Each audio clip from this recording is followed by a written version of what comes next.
This video is brought to you by Cool green clothing coming straight up out of that DMV. You know what it is. This that Baltimore designer right here. Come on now, come and show some love and show some support. Go online right now, coolgreenclothing.com, and make your purchase. Oh yeah, by the way, if you ain't cool and getting the green, you're in the way, and that's just basic. What's up, fam? It's your girl, Mrs. Tony 2 times, and I'm back with another video. In this episode of the Baltimore Way, I'll be discussing the tragic case of Breonna Rogers, a 29-year-old mother who dropped her son off at a friend's house and never returned to pick him up.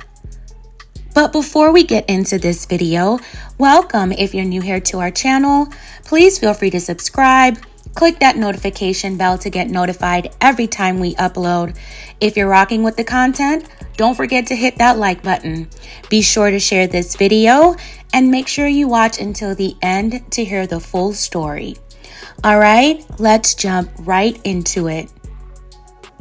On January 19th, 2021 in Baltimore, Maryland, Breonna Rogers left her home in Northwest Baltimore to drop her 3-year-old son off at her friend's house while she went to work that day.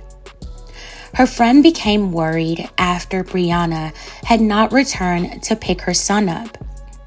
Her family got word that Breonna hadn't arrived to pick up her son after work, so they decided to reach out to the next person closest to her, her boyfriend, 30-year-old Major Kinchin. They asked him if he knew where Breonna was. The couple lived together at an apartment on the 3600 block of Liberty Heights Avenue. According to reports, Major told Breonna's family he hadn't seen or heard from her. That was hard to believe given the fact that Major was in possession of Breonna's 2009 Hyundai. Reports say Major told Breonna's family that Breonna gave him her car. Later that evening, around 8 p.m., a driver going by Druid Hill Park noticed something wrapped inside a blanket laying on the ground.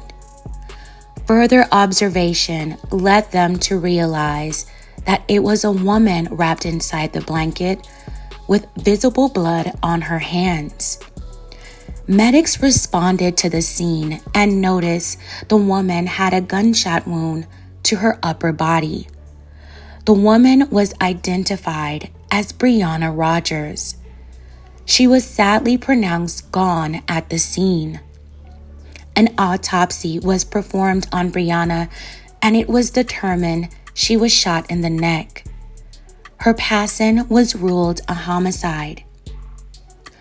As homicide detectives took over the case, they determined that Breonna was slain somewhere else and her body was discarded in the park. They decided to go to Breonna's residence on Liberty Heights Avenue, which is 2 miles from where Breonna was found. As the investigation moved to where Breonna and her boyfriend lived, detectives noticed blood droplets in the apartment complex's lobby.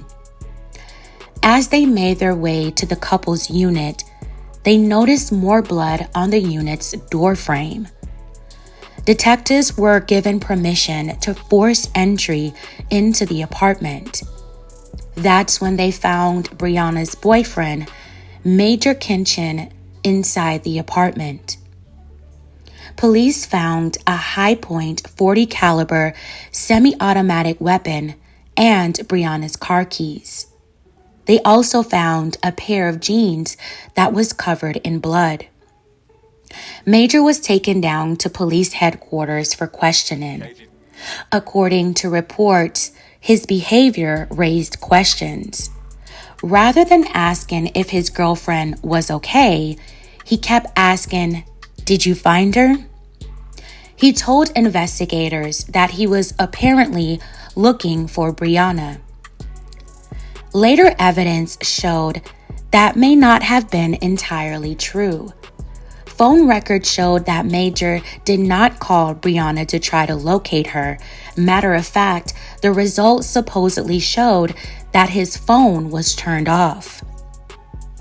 At the time, detectives did not have enough evidence to charge him with Breonna's slaying, but he was arrested on a gun charge and was being held at central booking without bail.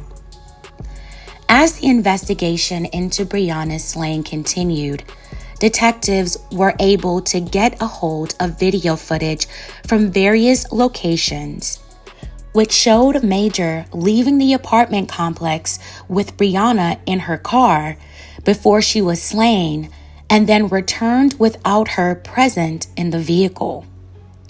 Law enforcement also seized Breonna's car and were able to determine that it was where the homicide took place.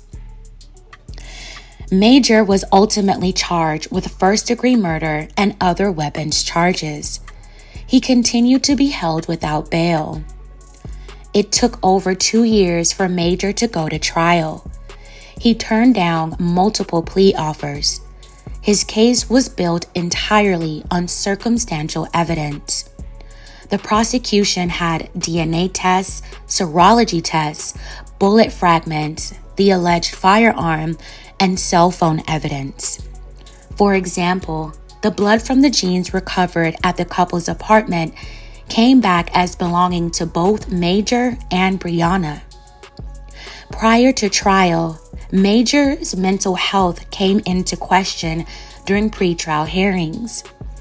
Major was evaluated by Baltimore City's circuit court doctors to determine whether he was competent to stand trial after his defense attorney said that Major was hearing voices in his head but was never diagnosed with schizophrenia.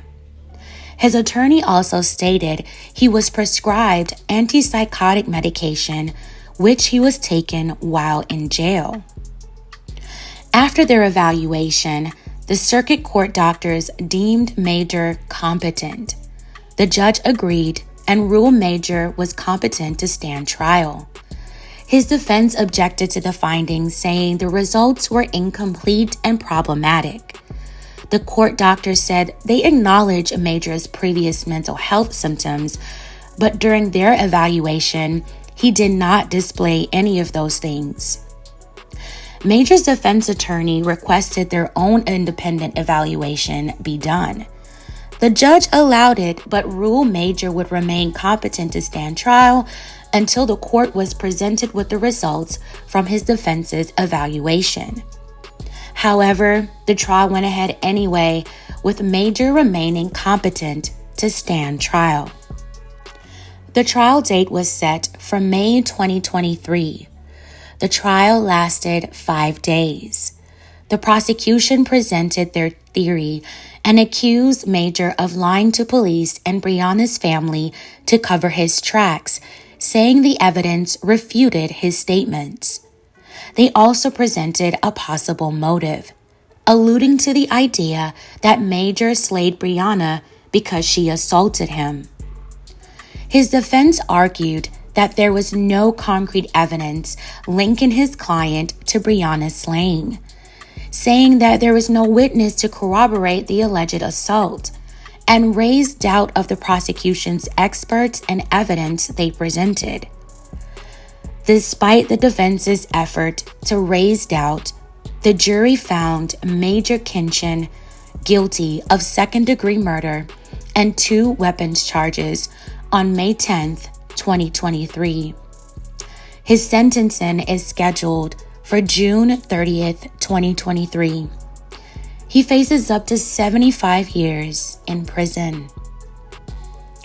This is such a terribly sad story. Rest in peace to Breonna Rogers. May she continue to rest peacefully. No one knows for sure what led to this tragedy. It's not clear if the couple had a history of domestic disputes. And although I know any outcome won't bring Breonna back, I hope that Breonna's family was able to get closure.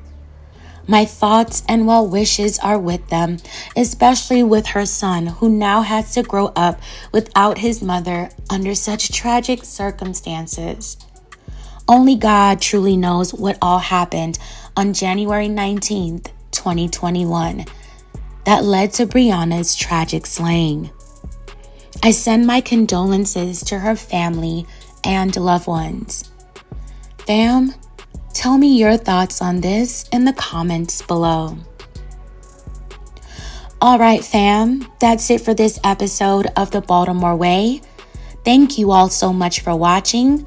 Please don't forget to like, share, and subscribe. This is your girl, Mrs. Tony 2 Times, and I'm out.